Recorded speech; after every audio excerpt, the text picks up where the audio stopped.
Winspiration, the way to the essential.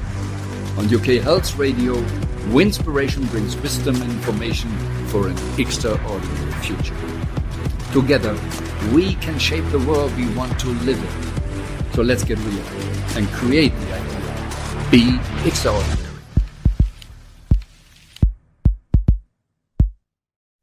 Welcome to another episode of Winspiration Radio, and we are talking about wisdom and information for an extraordinary future. And sometimes people say, isn't it too much extraordinary future? Is this really possible? But as we live on the level of duality, we know where light is, light and dark, and hot and cold. So where is a topic, where is a problem, must be the solution. And how do we create this extraordinary future? How do we do this? What do we need to think? And how should we be? And today I have really the honor for a special guest who I think super for brain picking how to create a better extraordinary future. And I have 3 pages here. I think they need the whole session to explain what a fantastic person we have here today. It's Professor Dr. Anabel Ternès, and she is considered one of the leading figures in sustainability and digitization. They call her one of the visionaries of the healthcare system, and as one of the outstanding managers and entrepreneurs from all over Germany. She is a managing director of the SRH Institute for Sustainability Management and professor for social sustainability and communication management. Wow. And has made her name as a futurologist, keynote speaker, author, and founder of a lot of sustainable startups. So let's have just this. Otherwise, I use the whole time explaining what she all did and what she is really great for. And so thank you for coming. I really feel blessed and honored that you're here. Share something of your wisdom, how we can create a better future. And so welcome. And maybe you give, if you would add something about but also just there's a question, what do you think when we look at the nations, the state or companies and the individual, what can we do to really live a better life? And I know we talk about WeQ, intelligence, and so on. So let's learn from you. Thank you very much for the introduction, for introducing me and welcoming me, Wolfgang. I'm very happy to be here and sharing some of my experience, but also of my thoughts here with all of you. First of all, I think, when I grew up in a family which has long roots and where it was normal that you feel as a part of the family. And you had always this we feeling. I always had duties in this family I had to fulfill because of my position in the family, because of my gender, and so later on I figured out that the topic media vision. So this is a time in the 11th century where people grew up from feeling like a piece of a family, piece of a mass, piece of a branch of whatever, where you have your position and can't get out.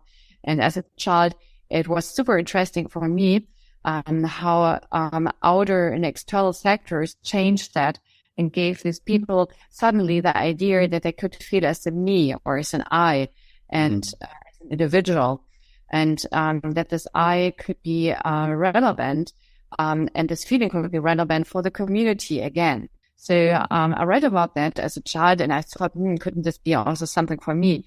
And back to your question, I think it's important we in our daily life, in this digital world, we are hunger for a feeling as a me, but we are all, on the other hand, hungry for feeling connected.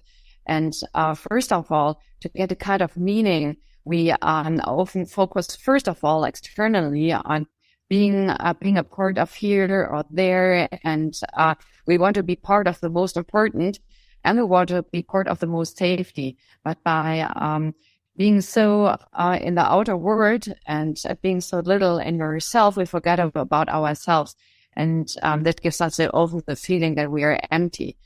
The most important way is, first of all, to feel yourself again and be unified with yourself, feel the contact with the ground, and know who and what you are and what your potentials are.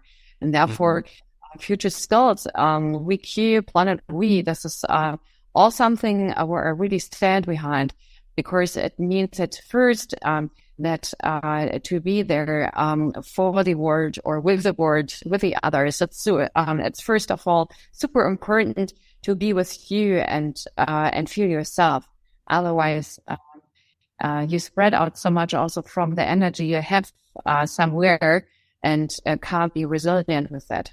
Yeah, this sounds very great, and it sounds you were lucky growing up in a family where you had this support of and the feeling of we, but also could develop your me, or what you call essence or purpose. And we do a lot of essence work and Winspiration, and not so many kids are really in this position growing up in a family where they're really supported. As like I say, I was born as an apple, but unfortunately in a barren family, and they tried to make a good parent out of me.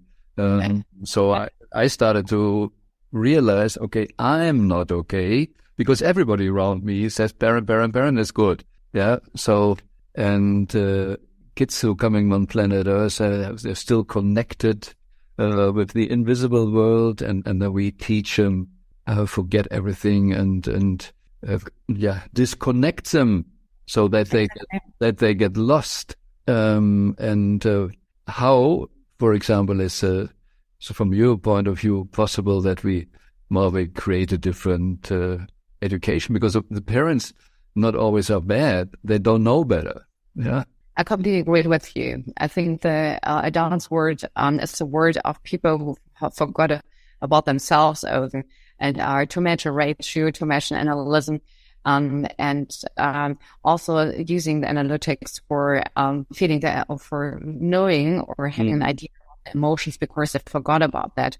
There so much went through so many systems, like the school system is, where it's not about your potential, where it's not about your individual strength, where it's not about getting the best out of you, where it's about getting uniformed, how to put yourself in a frame. And it's interesting because, I mean, the answer is super easy, but the answer is an answer nobody wants to hear, or hopefully more and more people would like to hear. The answer is ask the kids. And I like very much a philosopher and educator, a teacher, and medical doctor, Janusz Korczak. This Dr. Goldsmith, who was a Polish Jewish guy, super supportive, especially for the youth without parents living in the Warsaw ghetto during the Second World War, who went into debt with the kids. Because he wanted to be together with them until the whole life. And he said, "What should kill our children? They have so much wisdom in themselves, what they say." And to be honest, I'm a mother of 4.5 years old, and I've learned so much during this time. I mean, I told you about my family, and you said, yeah, this is so good. They try to learn how the world goes. And we a bit forget about that. We forget about that what we need. And later on, we try to consume food. We try to smoke. We try to take drugs. We try to take things to using this as a kind of, consuming instead of finding this in ourselves. We try to find it in the world around us. Yeah, that is really a big, topic. And then for me, it's an interesting question, the connection now, when you talk about sustainability or the startups, people who are not really connected or have this kind of childhood, how can they think in sustainability, because they are more in a kind of fear always or survival mood. So is sustainability only possible with people we force, the government is forcing us, or do we need to change something? Because then if we look at natives, people, they take care, they live with nature. We forgot that we belong to nature. So you're absolutely right. Totally different people who start with the startups. Yeah, you're absolutely right. And this is a super important point you mentioned. I mean, when we look at the European Union, we think that sustainability is something really bad and something the companies have to be frightened against, which is full of regulations. You must, and you're not allowed to, and I remember 10 years ago when I took over the International Institute for Sustainability Management, I was asked by several people who said, Anabel, what are you doing there? You're taking over an institute with such a name. Who's interested in sustainability? This is a pain in the ass. What are you doing? Well, we'll be interested to working together with you. This is not something which is interesting to the people. And at that time, I said, it might be, but it's super important for us, for the world, and for our future. So I take over this role, and I really like sustainability. But yes, you're right. This idea of forcing, of pushing, of punishing, I don't like that. And I don't like either the idea that sustainability and sustainable behavior means that we have to say no to so many things and that we miss so many things. I mean, why is it not possible that, for example, eating the right things could be exactly a luxury? I mean, isn't it luxury, and isn't it great if I know what my body wants, and if I can eat exactly what he needs, and that I, for example, eat no red meat, eat no gluten-free, stop eating sugar. Isn't this a great luxury that I first know about what is good for my body, and that I'm following that and do something good for him? I mean, maybe that means eating less. Maybe that means eating less of food which is poisoning my body, but this is good for me in the end. Yeah. And also, I mean, talking, for example, about automatism, I mean, we like so much comfort, but isn't it great if I can do a workout for my body by going shopping instead of just ordering something and wasting energy by cars which have to do the transport, by package of which has to be produced, by all those things which has to be done without the necessity, and which are wasting energy and not following the circular economy rules. So for me, sustainability is a kind of luxury in my daily life, because we come to, like I also said, we didn't have a financial crisis, and we don't really have an energy crisis. In the end, we just have a kind of value crisis. What is it what we really value? Like you said, the companies are stressed because we at the moment think the most important thing is money. And like we like to say, it's a purpose before profit. And I take the analogy, I need blood for my body. Otherwise, I can't live. But the meaning of life is not collecting blood. So it's just really, okay, how much do I need? But what is the real meaning of life? So what is the really meaning? And I think being happy, what you said, is more important to understand how we live together. And if you go to the top 5, the regrets of the dying, they regret what they didn't do and all this, and not living their true self. Mm-hmm. That is a main crisis. And could you say sustainability in this case is for me, like I was just thinking about family, I didn't grow up in a good family, so I had stress. I couldn't trust in this way every day different emotions. That sustainability is also something like accountability. I would say yes, because sustainability often is seen just in these columns, ecological, economical, social. But in the end, that's not true. Sustainability is a way of life. I understand it that way. Mm-hmm. That means sustainability means resource orientation, means that you're in a coordination of your inner and outer beauty, that that you do what you say, and that you're in harmony with yourself and with the environment around you. So sustainability is for me a kind of philosophy, and if you fulfill that, then it means that it fulfill also in our outer health, that it means resilience, that it means also the choice of what kind of job is good for you. It means everything in the end. And sustainability should give us also the trust we might not have currently. It should show us the way. It should be a pathfinder for us to. For me, it could be everything, because sustainability shows me how things work, and I get every answer just with sustainability. It shows me that I have to look in a holistic way. It shows me that just in a collaborative acting, I find the answers. It shows me, on the other hand, that agile thinking is very important, because if we just on a long-lasting way, it is only working if we have the agile approach in addition with this, because otherwise you don't see what's upcoming and can't act carefully. So there's so much which is in this word and coming with this word, that it's I think it could be something which is enough to fulfill to manage everything if we just follow that. And for that, we don't need all these rules, but we need these rules if somebody is not engaged, if somebody doesn't understand, if somebody is not motivated. And here, I mean, you often talk so much about soft skills. In talking about sustainability shows us that soft skills is not enough. We also need to know what is behind. We need to know what climate change means. We need to know about this marriage cake, what the UN United Sustainability Goals, the SDGs, means for the economy. We need to know also what the 9 planetary goals mean for us, and where we have to look at.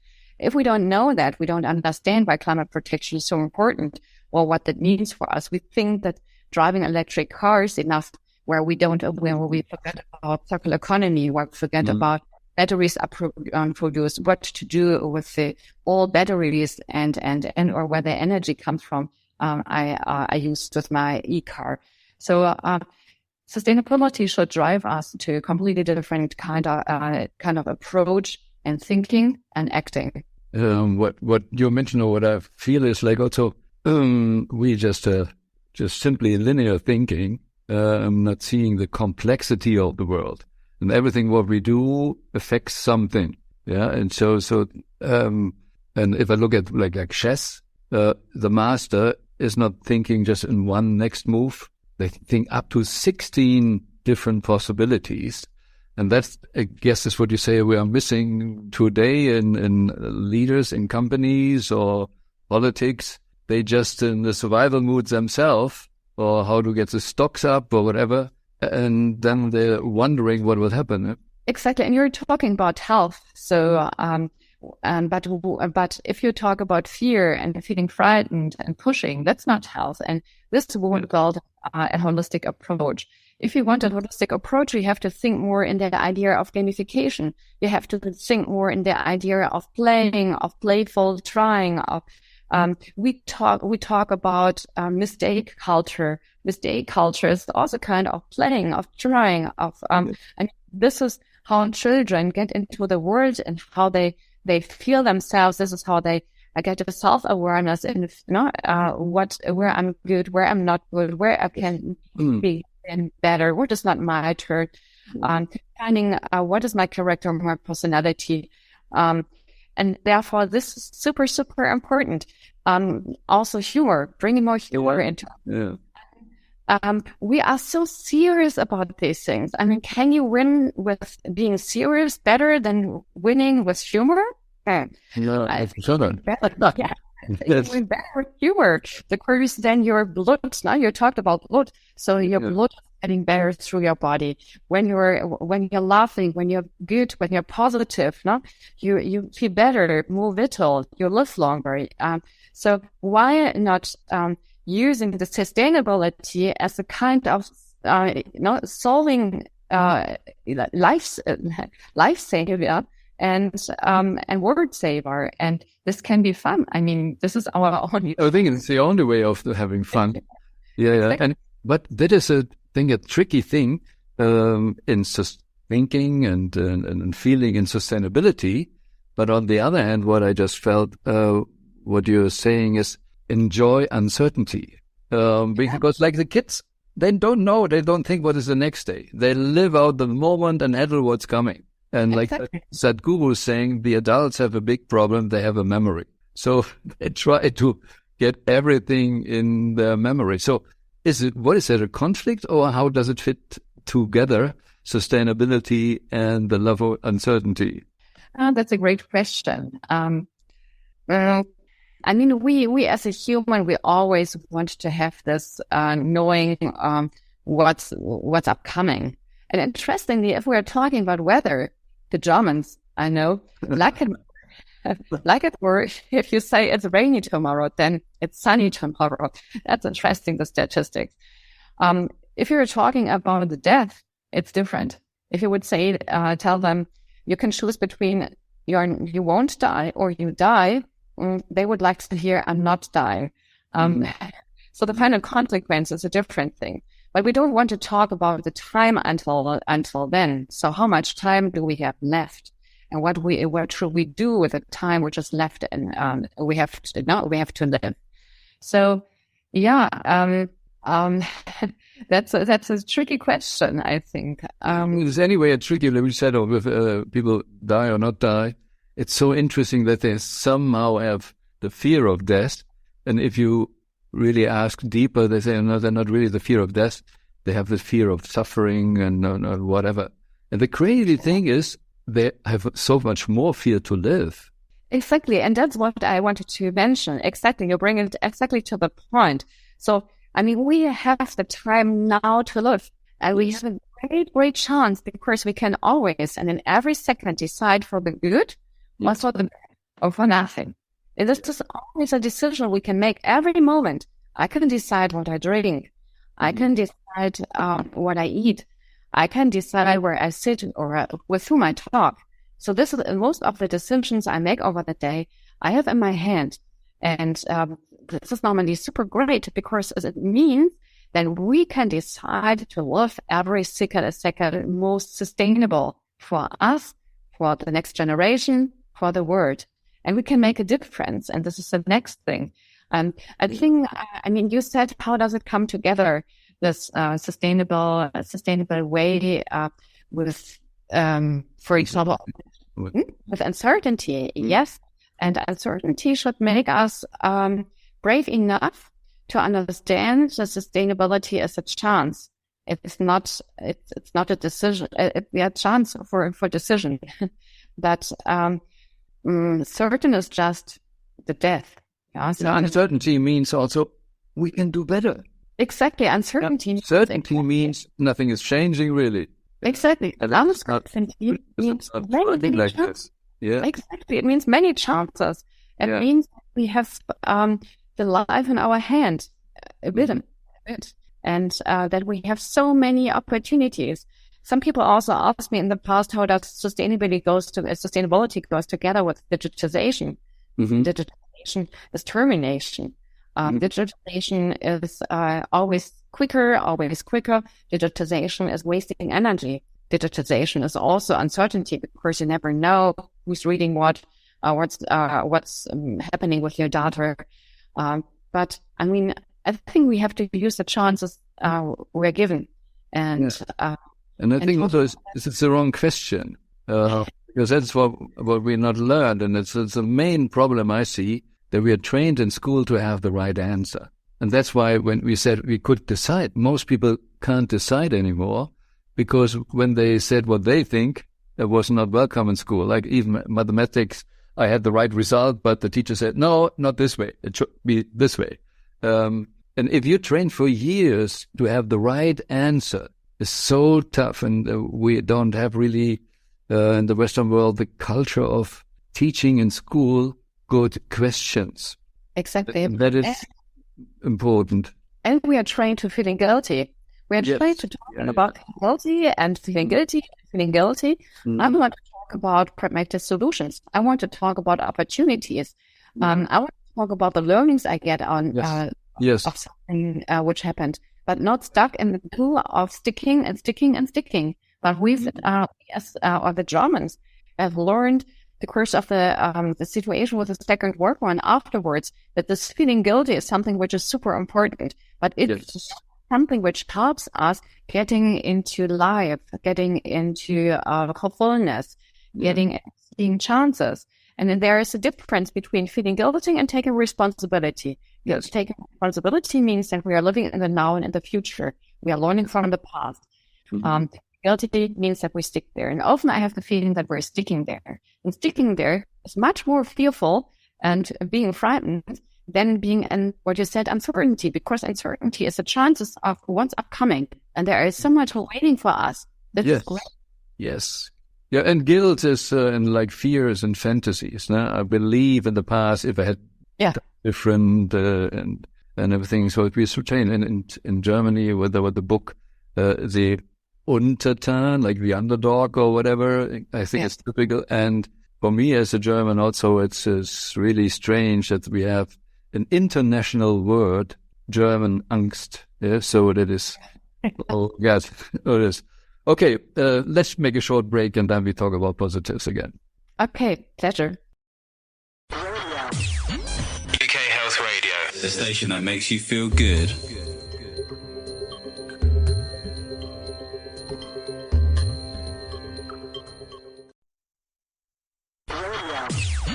UK Health Radio, the station that makes you feel good.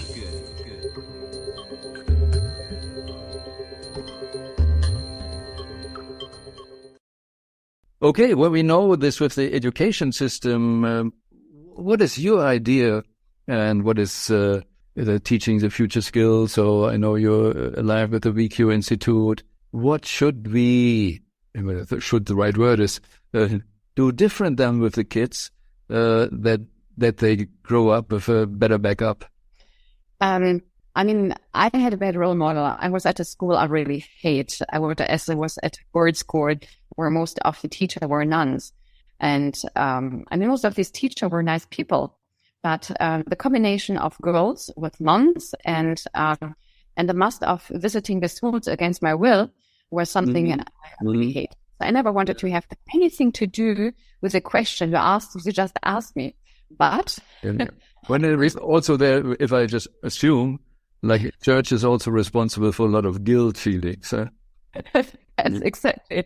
And by the way, for example, you know that I played the piano and I was a concert pianist when I was a child. And then when I missed school lessons, and I talked with the nuns, and they said, "You don't need to visit this school. You can go somewhere else. If you want to play piano, go somewhere else."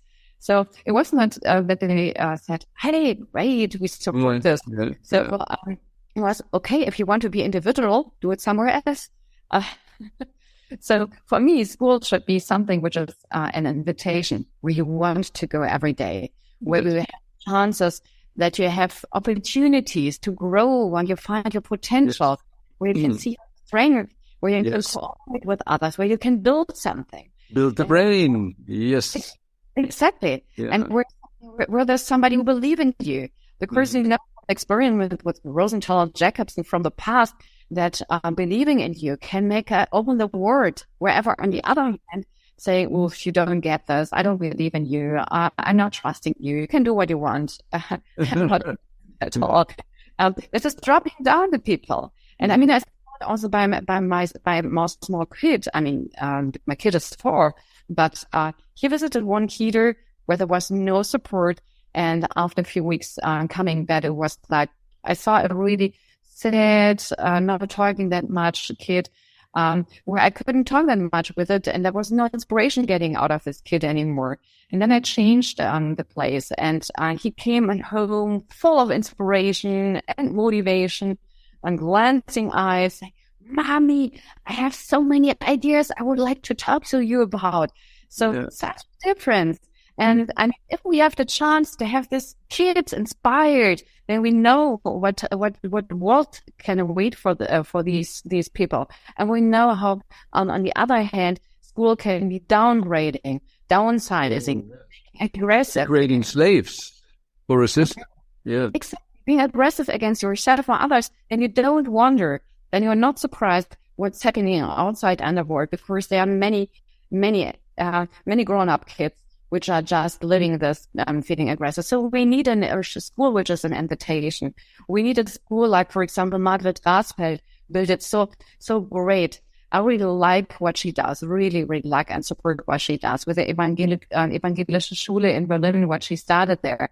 And if you talk to the former school students, who are sorting out the teacher, who would play a role about the content, who have this kind of Freiarbeit where the young people can search what they want to do, combine the idea of design thinking, where you search materials, where you start in a playful way. But on the other hand, where you get really responsibility for really important things, just as, for example, building a project like planting trees in your street, taking care of a plastic-free week, for example. So I think it's the young people, they grow with also the responsibility and the trust you have in them. Yeah, and the thing, it's just a kind of 180-degree different attention we need. At the moment, like we always says, I have a house, I have a car, I have kids. Yeah? So we have them and not the responsibility to support them. And school system is how we fit them in our old world. And if we would understand or see it different, that we are responsible to help them to build their world, we would have a totally different education system. And I don't know if you know, there's André Stern, a French guy. He wrote a book, I Never Went to School. So his parents allowed him not to go to school. And if there's one person on planet Earth you don't need to be afraid about his future, it's this guy, because he didn't went to school. Yeah, because school trains you for whatever. And Sadhguru, when his wife left him, passed away, his daughter was 4 years. And everybody wanted to teach her something. And he said, no, don't tell her anything. And let her develop what she wants. Yeah. And then the natives also, you with 13, the boys in the woods or whatever, make their own experience, and then they were treated like an adult. Huh? Yes. But one more, and then I hand it over. Like you said something, the kids and the small way, that the body is small, but there comes maybe kind of adult soul. It's just in a small body. How can we have the idea to treat her like stupid? And like you said, you learn so much from the kids. So, and as you just mentioned in the talk we had before, that you were close to be responsible for the education in Berlin, so in the government, what would you have done different? And do you really believe you had a chance to do something different? Yes, hopefully, yes. I think it's first a people business. So you have to bring the people together, and you have to see first what people's goals are. Sometimes I think that nothing is moving has also to do with feeling comfortable with the current situation, but also, as you said, feeling frightened about the change. So first of all, I would have been sitting together with deputies from all parts and tried to get the status quo, tried to get the ideas behind the fears, as also the wishes and the dreams, and then build a picture. Because I think, for me, it's super important to have a picture you trust in or you see, and one picture you all follow. If you have all different pictures, or some people have even no picture, how can they follow something? We are not living in an abstract world, and abstract words are not giving us perspective. For a perspective, we need really these pictures. That's a kind of storytelling, right? We often talk about, we need to give these emotions. So I will build this picture first together with them, knowing that this our goal, and then try to make really small pieces, because I've learned that it's the baby steps which are successful. It's not the big steps.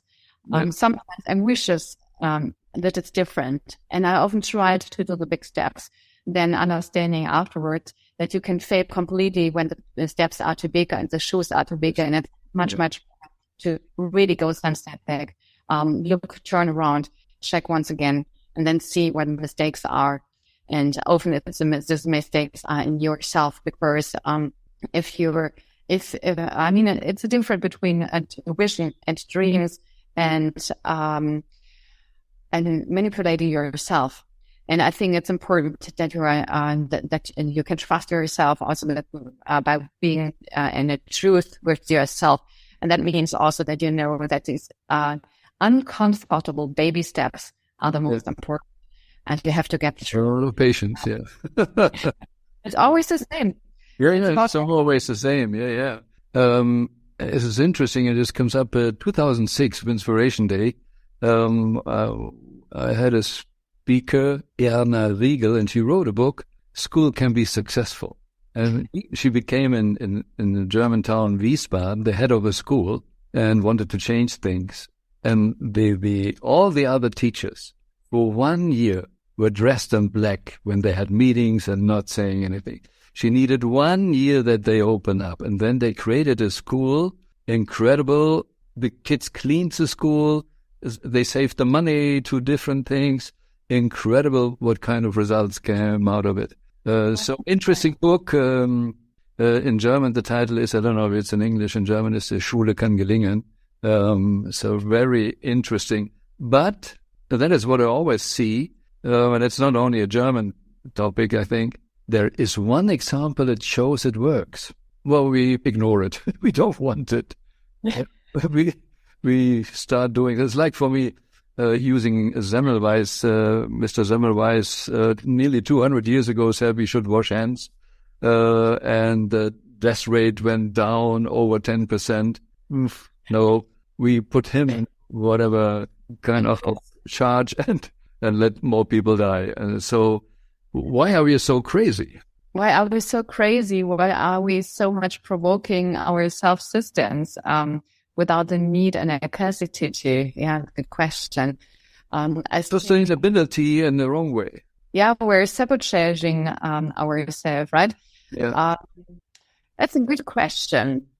I mean, sometimes I'm asking this also by myself. I mean, when it's coming, for example, about my health last year, end of last year, and I always, if somebody asks me, I say, don't take any antibiotic if it's not necessary. Mm-hmm. So last year, I had a bunch of keynote speeches, and my voice dropped down. And I thought, damn it, okay, how can I do this?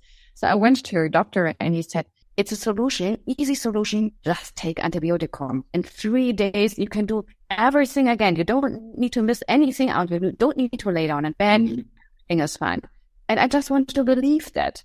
In my innerst, I knew that this was a lie. But I followed his suggestion, and I'm still suffering from it. I still have pain in my body and my stomach from that, from November last year. So this should be a lesson for me. And normally, with so many things, I'm really, I try to follow that, be really clever and nice to myself. But this is also sabotaging myself, because we sometimes like to think and believe, and the way could be really, really easy. I would like to believe in that. Yes. And authority also, huh? Doctor says it. Exactly. We like to give responsibility to others. Yeah. That we think that if they decide for us, then this is done. And this is this is a shame. This is missing a chance. Yes. And some just get this idea that this was a chance when they're lying on the bed dying. See that they would have had a chance to decide how life goes, and didn't say, okay, he was responsible. I judged him too. I couldn't do this and that. And but this is a big difference. handing over the responsibility or just collecting information and then make the own decision. Or that is exactly. And the easy answer to your question is it's energy, which is the answer. Everything in the universe is energy and information, and or let's say it's about the intention. Because if we haven't understood the system, then we think responsibility to somebody else saves energy for us. Yeah. In the end, we lose the whole. Yes. And we lose the driver's seat, which is a kind of the middle of us. Okay. Let's make a short break. UK Health Radio, the station that makes you feel good.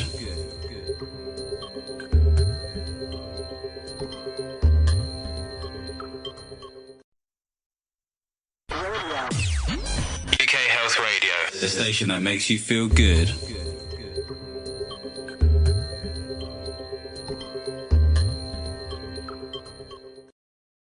Yeah, driver seat was a topic, and I know you wanted also to share something about the Club of Budapest. Then how is this all connected to each other because you're involved there? Yeah, the Club of Budapest, I think it's a great chance for me to be the president for Germany now, and we're working there together, very close together with Peter Spiegel, who has a long history in the driver seat for the Club of Budapest, also an international role.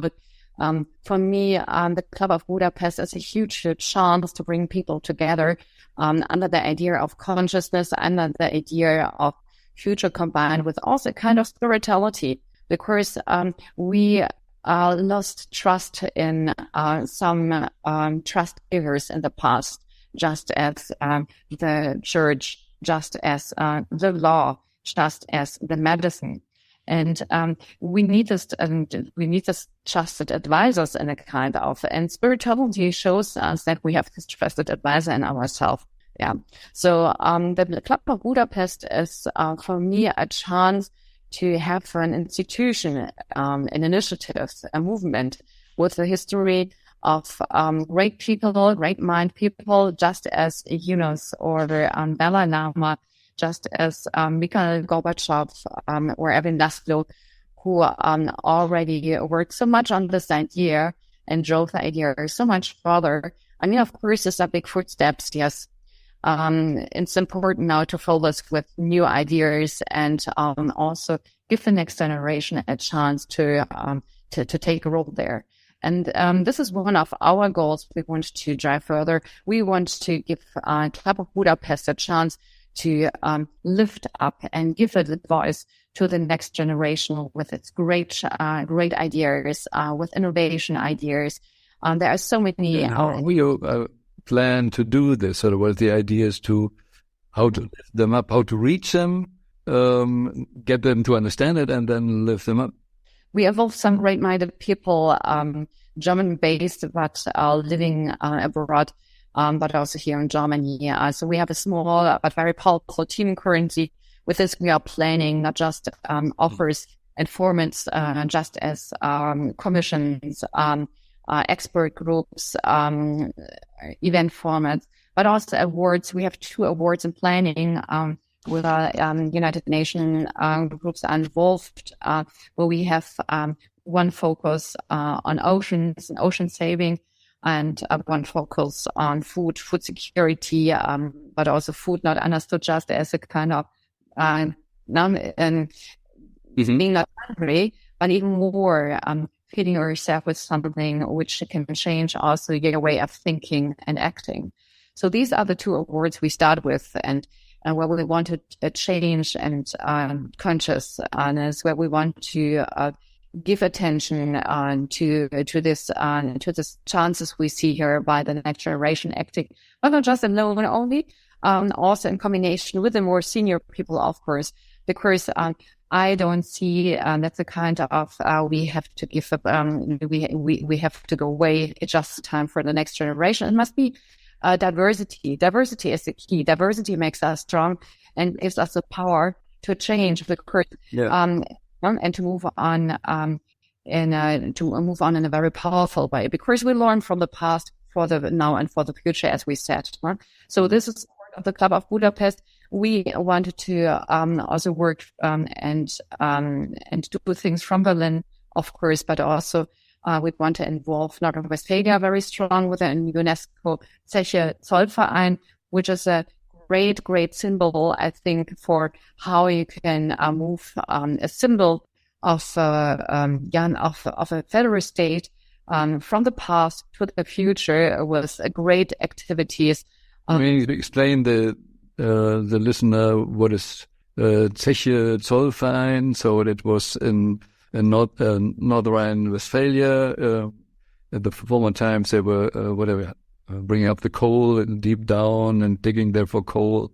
And then when they closed it, one of these areas was the name of Zeche. No? Exactly, yeah. And I think it's a great monumental symbol for that. The tower is still there. Exactly. And we want to bring this together because it's more important to bring this internationality from Berlin, these great-minded thinkers together with also this acting and working, and also with this idea of handcrafting. And I think it's super important to have this full symbolic locations, just as Brandenburger Tor, where we are located here, and use this as a sign and symbol for showing the people that solutions are sometimes and normally always super easy. We just have to sing them, understand them. Yes, we don't see it, but it is. Exactly. And here in Berlin, so many other great initiatives and organizations located under the Linden here in this area, such as Gates Foundation, Gorbachev Foundation, Unidas, and many others. And I think we, as a Club of Budapest, think that it's time for cooperating, and time for... That's what Winspiration Day is all about. Exactly. SDG 17 is partnerships, and it's not the last, it's the most important, because without partnerships, we are just in our small trunk. We need we need to network to understand nature again. Yeah. If you go in the woods, under the trees, this is a kind of the world wood web. Yeah. Exactly. Wood web, and our brain is just a kind of net. Nothing is hierarchy in this way, not as linear. That's exactly. what we're learning. It teaches us a very important lesson you just touched with saying that the nature is teaching us. I mean, what the nature is teaching us, that we have to act local, but we have to think global. And that means global. It means that we shouldn't do the German way. It should be the global way. Of course, we can act as a kind of role model, but the great world will only work if we do it unified with a whole global world. I mean, if we look at India, if we look at China, for example, but even if we look, and furthermore, if we look into the developing countries and Africa, we really and urgently have to find solutions globally, where we work actively, where we involve them, and where we find also solutions for the needs of these countries. Because what happens there, without the responsibility of these countries, it's horrible. Nobody wants to look there. It's 1,000 kilometers away, and we are very good in not looking there, because it's far enough to not watch out. But it's super important to look there, because if we don't look there, this will fall down. Like you said, it's not the German way or whatever way. The borders or the name of Germany or Russia or Italy is invented by humans, not by nature. Exactly. So the nature sees only one planet. And so that's why also Peter Spiegel, you mentioned, my guest, wrote the book Planet We, so that we really understand we talk of one family to do this. Very interesting topic. Thank you so much. We could go on and on, but unfortunately the time is on. But as you were in Berlin, we were the 7th of May, the Winspiration Day. Maybe we see there, or can some post about each other. Thank you very much for your wisdom and your ideas, and for the work you are doing. And you, listener, I hope you got out of this episode of Winspiration Radio some more ideas how important it is that we connect this future for the future. We created, the future is open, we decided, and that we should be more natural, not just normal, natural. That is the way of living. And like we said, sustainability and the love on uncertainty will create a joyful life. So I wish you all the best. Be inspired and listen to us next week and share. Thank you, Professor Anabel Ternès, and see you somewhere. Thank you. It was a pleasure for me. This was another episode of Winspiration, Wisdom and Information to support you getting out of illusions, false identifications, limiting beliefs. We all have the power and potential to be more, do more, have more, give more. Reality is what is possible in the universe, and the best is yet to come. If you want to dive deeper into possibilities of creating the extraordinary future, go to winspiration.global or to wolfgangsonnenburg.com. More information and some free downloads like the email program Dream Goals Reality or a copy of the book The Best Is Yet to Come can be found on the UK Health Radio website under the Listen on Demand and Presenters section. Join us again next week on the Winspiration Show for more wisdom and information to create your extraordinary future.